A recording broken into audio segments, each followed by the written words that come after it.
It's barely a week since the National Prayer Day was organized under the auspices of His Excellency President John Dramani Mahama. And we're very privileged to speak to us about that and also about that upcoming Global Prayer Work Summit. His Eminence, the Archbishop himself, Nicholas Duncan-Williams, who has gladly agreed to speak to us as he does, I won't say frequently, but fairly regularly. Your Eminence, thank you for speaking to us here on Channel 1 TV and on Dominion TV as well. Thank you. You're welcome. I think last week when I saw you on TV, I think you were happy because one of your passions being prayer.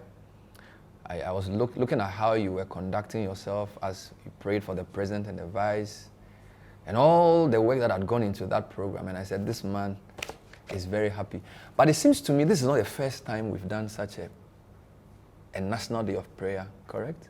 Yeah, it has happened before during the time of President Rawlings. Okay. We did a National Day of Thanksgiving. And we held it a couple of years from Accra and then to Ho and then to Kofredwa and then to Kumasi. But it was an initiative by President Rawlings. So when his term ended, that ended it. But this seems a bit different in terms of the coverage it got, the scope of people who came, and the fact that it looks much more, how shall I say, larger. Would you Absolutely. agree? Yes. And national. What do you think accounts for this difference in scale? I believe that this time around,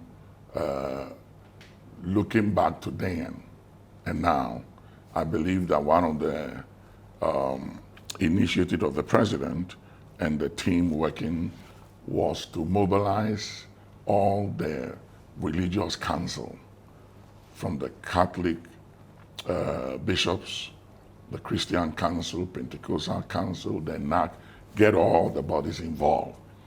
And even involving the Muslims, our brothers. We brought them all together, you know, and then there was a lot of consultation that took place.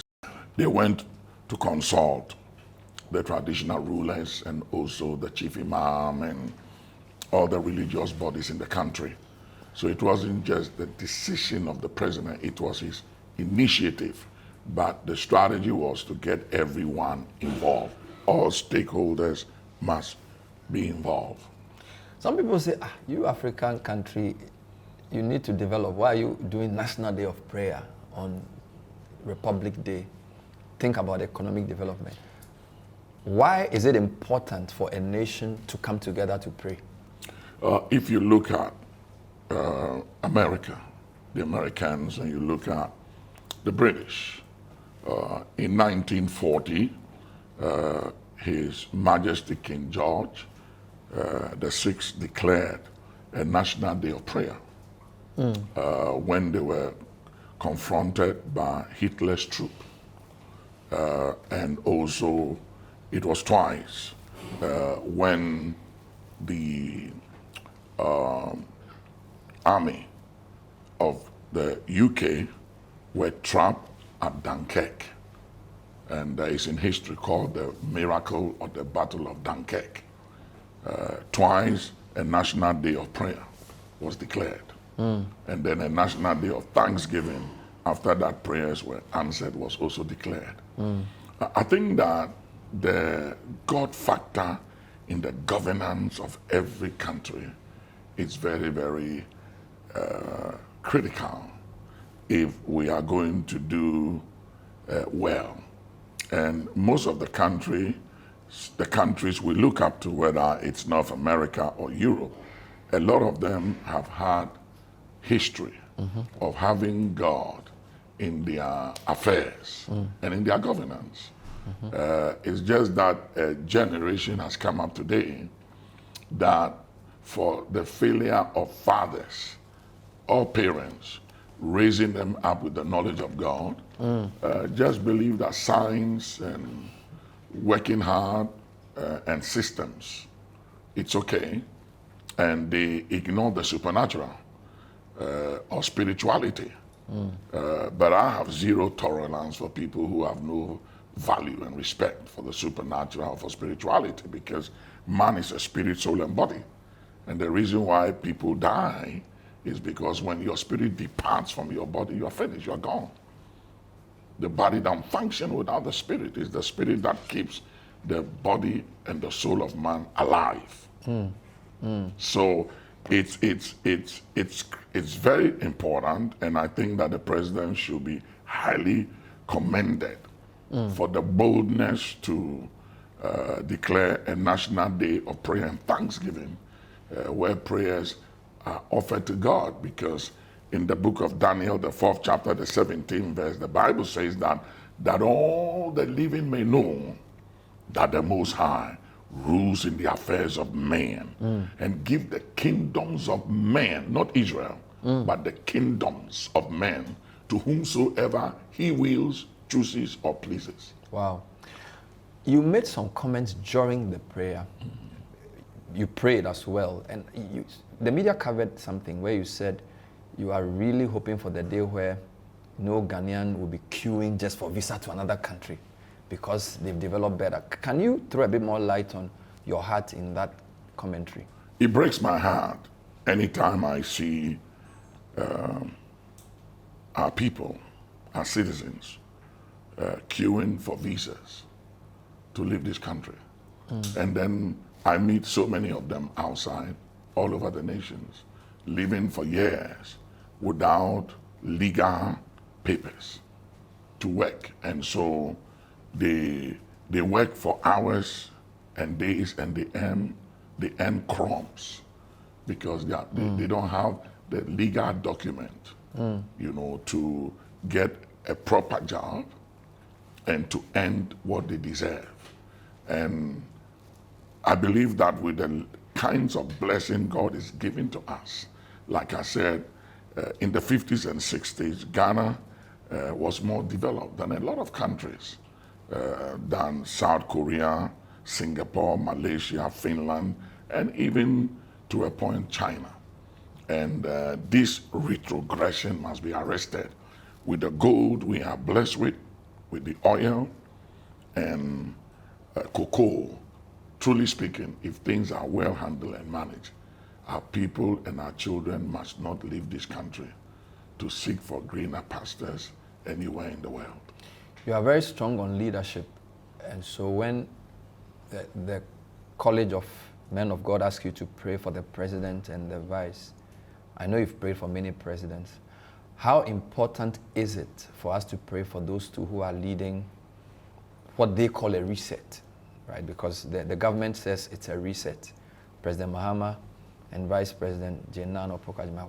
Why is it important for citizens to keep praying for them as they do their leadership? According to scriptures in 1 Timothy 2, the Bible admonishes us to pray and intercede for kings, heads of state, presidents. And there is a lot of benefit in praying for leadership, because the ability to see, to hear, to smell, to think, to speak, it's all embedded in the head.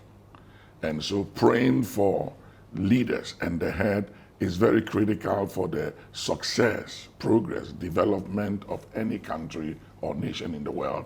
And the fact of the matter is that whatever a leader does, right or wrong, has serious implication, not just on him, but on the entire citizen or the nation.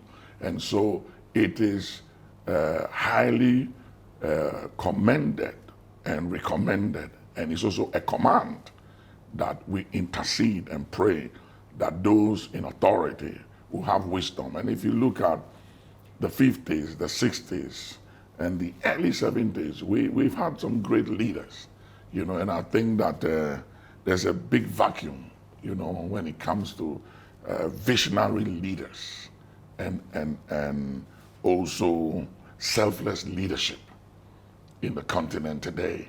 And that is why, as never before, intercession must rise to God for leaders, because it's not easy to be a leader. It's tough. And the kinds of things leaders have to confront with on a daily basis, the demands, the stress, the pressure, the distractions, and the manipulations the expectations of the people, it's a lot. And no leader can function and do well and better for country without God's intervention, whether he believes it or not. We're speaking to His Eminence, the Archbishop Nicholas Duncan-Williams, as a prelude to the Global Prayer Work Summit, which is happening for the first time in Ghana. The Global Prayer Work Summit. So apparently it's been on for 2 decades. In the U.S. In the U.S. North America and certain parts of Europe and then South America. So what is the Global Prayer Work Summit? It's a gathering of believers who come from all over the countries, the nations, the place, to intercede for specific cities and communities and nations. And I've been doing this for the past 20 years as the Spirit of God inspired me and led me to take prayer to North America. And that is what we've done for the past 20 years. But recently, the Spirit of God inspired me that it is time to bring it back to Africa. And I felt that charity begins at home. And even though we do pray here, I'm going to bring the first global prayer works to Ghana. The other thing also that inspired me to do this is the fact that so many Africans register online. We give them letters and they apply for visas all over the nations in Africa, and they are turned down and they don't get visas to come, you know, and it's been happening over the years. And I just felt that, you know what, if they will not let our people come over to join us, and then the expensive when they come in hotels and everything it takes, I felt strongly that it's time to bring it back home. Could it also be that the move of God seems to be coming down to what is called the Global South? So, for example, we know that the Europeans, they came with the missionaries early days after the Protestant Reformation. And of course, Azusa Street, North America. It seems to me that if you look at the growth of the global church, Africa is reasserting itself. And many commentators have said that the revival in the world is in the Global South. So could that also be one of the reasons why the Lord is inspiring you to bring the summit to Africa and therefore Ghana? Yeah, I strongly believe that this is the moment, a Kairos moment for Africa and the church in Africa. And there is no revival without prayer. John Wesley of the Methodist Church said that it seems to me that God can do nothing until somebody prays.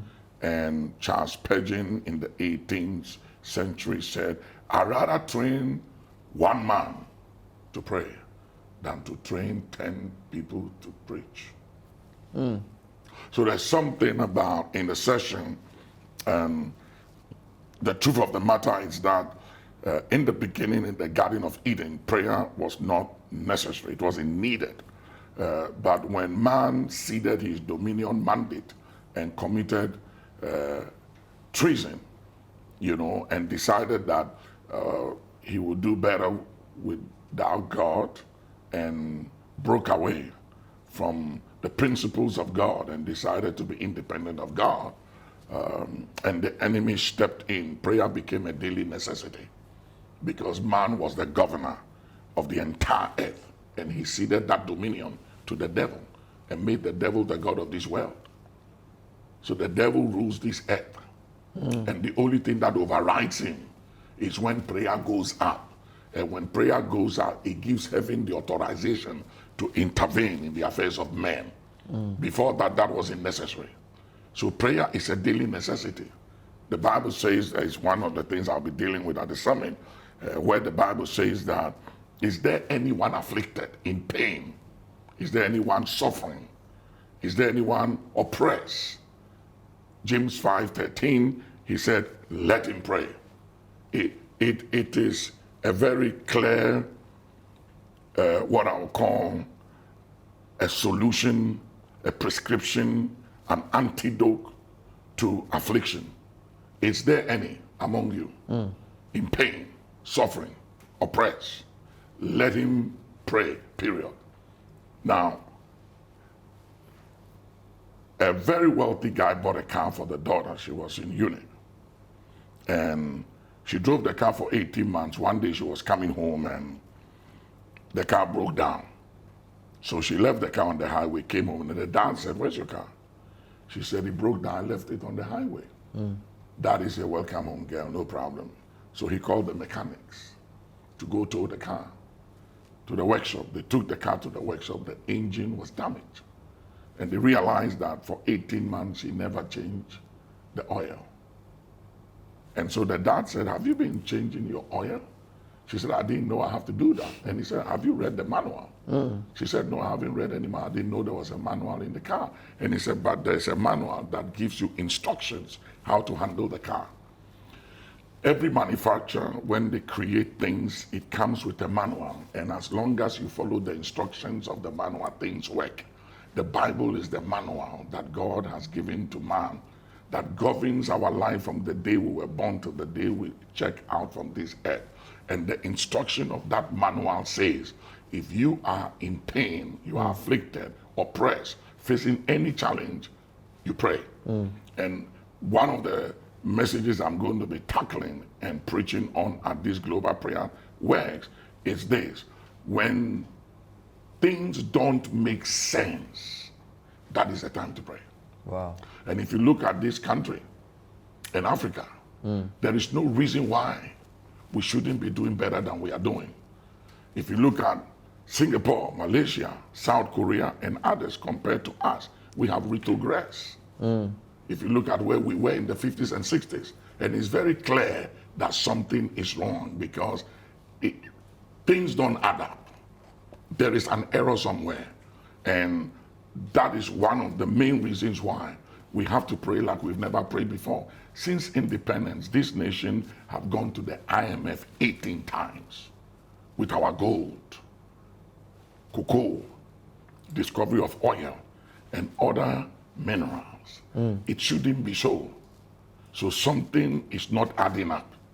And I'm a spiritual man, so I will encourage our economics and our politicians to do what they do the best. But I will also say that when things don't make sense, that should make sense. Those are indications that something is wrong and it is time to pray, to engage. Prayer engages the Creator. Wow. Your theme, Revive Us Again, what does revival look like? People ask me all the time, what is revival? Okay, it has to do with being renewed. Okay, being renewed or coming back alive. But I simply put it this way, that revival means when God comes to town. And we need that. Because when God comes to town, the foolishness leaves town.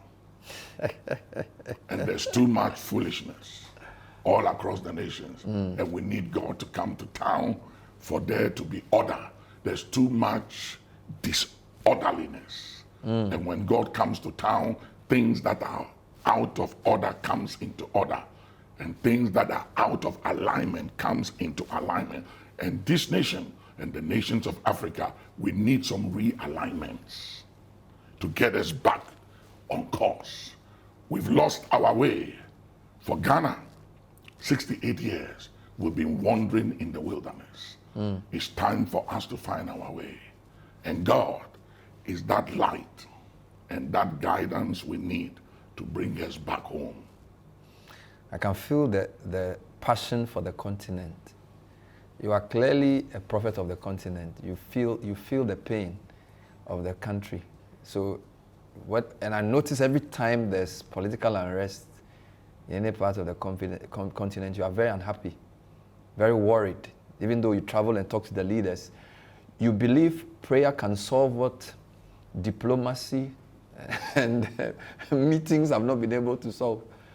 I strongly believe that because some of the conflicts, if you look at the situation in the DRC, it's been ongoing, that conflict for 30 years. It doesn't make sense. is one of the richest countries in the entire world. They have so much minerals, and yet people are impoverished. And you just can't make sense of that conflict. And nobody has been able to deal with it. And we've been tackling it in prayers and intercession. Lately, thank God for the interventions that have taken place so far.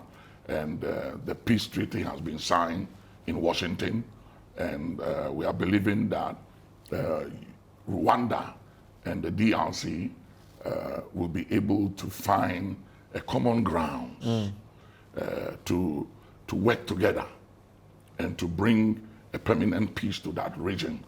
There is no need for the kind of suffering of the masses, the killing of mothers and kids, and the sharing of innocent blood. This has gone on for too long, and there is no military attempt that hasn't been made, and it cannot be fixed. And I'm telling you, when things like this happen, that goes beyond the reasoning and the logic and the philosophies of men, those are indicators to tell us that this thing is more than what the eyes can see, and more than what logic and philosophy can make sense of. And it is time to pray. So one of the reasons I'm very passionate about prayer is because when you look at some of the crises and the challenges on our continent, it just doesn't make sense. It don't make sense. You call it, I don't want to mention names of countries, but it just does not make sense for us to so retrogress with all that we have. And this country and continent have some great leaders and still do in certain areas. And there is no reason why this continent and our country, Ghana, must not thrive and flourish. There's no reason our currency can't do better. With the gold reserves we have, and the oil and the cocoa, we can do better. We just need visionary leaders and selfless leaders. And I believe that President John Mahama is a visionary leader and a selfless leader because he's been here before. He's learned from his past mistakes, and I believe he has come back with a drive and a passion and a determination to correct the errors of the past and to make a difference and to go down in history as one that walked and came back and made a difference. Let's end on two notes. Who are some of the speakers for this event? It's myself, and I'm being supported by Reverend Isuranaba, Reverend Ampia Kofi, Reverend Asari from Takoradi, Dr. Philip Aye, and Prophet Prince and few others will be supporting me. So you're using your Ghana team to anchor the summit this year? Yeah. Which is quite significant. Absolutely. Ghana at the center of global prophecy. It is our moment. This is our moment. And when is your moment, calling on God and reaching out to the Most High is very critical so that you don't abort your mission. And missions and great moments can be aborted in the history of nations when people disregard or when people ignore the God factor and the role of the Most High in the governance of countries and nations. 17th, 18th, and 19th July, Thursday to Saturday. There are 3 sessions, 9 a.m., 2 p.m. We pray every 3 hours. 5:30 p.m. I want you to end by looking directly at the camera and inviting people of faith to be at the Global Prayer Work Summit. I'd like to take this opportunity to thank you and also to invite you, to encourage you to take advantage of this moment, to join with us. There is something about corporate praying. I know you've been praying individually, and I know you've been praying all these years and months, but I need you to pray one more prayer. I need you to join us at this time to override stubborn situations and any defiance and anything that stands against your prayers, your intercession. You cannot miss it. I look forward to having you join with us. There is something about two putting 2,000 to flight. The Bible said one put 1,000 to flight, two is supposed to put 2,000 to flight. But God said there is something about synergy when you come together in unity. God said instead of addition, 1 + 1 making 2, I will give you multiplication. So instead of 1 + 1 making 2, I'll give you 10,000. That is multiplication. So I need you to make the effort and join us. 3 sections a day. Saturday, it ends at 9 a.m. from 7 to 9 a.m. And all these speakers I've mentioned are joining forces with me. It's a time of intercession, praying every 3 hours, every 3 hours, every 3 hours. Remember, resistance breaks when we persevere. And these are the times of together we can make a difference. See you there. Thank you very much, His Eminence, the Archbishop Nicholas Duncan-Williams, convener of the Global Prayer Works Summit, which is happening from the 17th to the 19th